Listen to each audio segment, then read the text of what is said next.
Hi friends, welcome to Yadvi vlogs. ఈరోజు మనం cheese omelette ఎలా ప్రిపేర్ చేయాలో చూద్దాం. 2 ఎగ్స్ తీసుకొని కొంచెం పెప్పర్, కొంచెం సాల్ట్ వేసి బాగా మిక్స్ చేయండి. అండ్ ఒక ప్యాన్ స్టవ్ పైన పెట్టి కొద్దిగా వేడెక్కాక కొంచెం ఆయిల్ పోసి దాన్ని ఈవెన్గా ప్యాన్ మొత్తం స్ప్రెడ్ చేసేయండి. తర్వాత కొద్దిగా ఆమ్లెట్ ఏదైతే మిక్స్ చేసామో అందులో కొద్దిగా వేసి ఒక చీజ్ షీట్ తీసుకొని దాన్ని పీసెస్ లాగా కట్ చేసి ఆమ్లెట్ మొత్తం స్ప్రెడ్ చేయండి.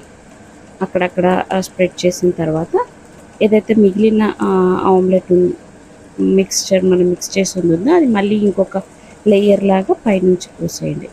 సో అప్పుడు ఆమ్లెట్ అనేది కొంచెం పిల్లలకి చాలా ఇష్టంగా తింటారు. పైనుంచి కొంచెం చిల్లీ పౌడర్ వాళ్ళు తినగలుగుతారు అంటే చిల్లీ పౌడర్ పైనుంచి కొంచెం స్ప్రెడ్ చేయండి, తింటారు. దాన్ని పీసెస్ లాగా కట్ చేసి పిల్లలకి బాక్స్లో పెడితే వాళ్ళ బ్రేక్ఫాస్ట్కి చాలా ఇష్టంగా తింటారండి. ఒకసారి ట్రై చేసి చూడండి, చాలా బాగుంటుంది. ఒకసారి ఇటు సైడ్ అంతా కాలిన తర్వాత ఇంకో సైడ్ టర్న్ చేసేసేయండి. ఈవెన్గా కుక్ అయిన తర్వాత ప్లేట్లోకి షిఫ్ట్ చేసుకొని నైఫ్ తోటి కట్ చేసుకోండి.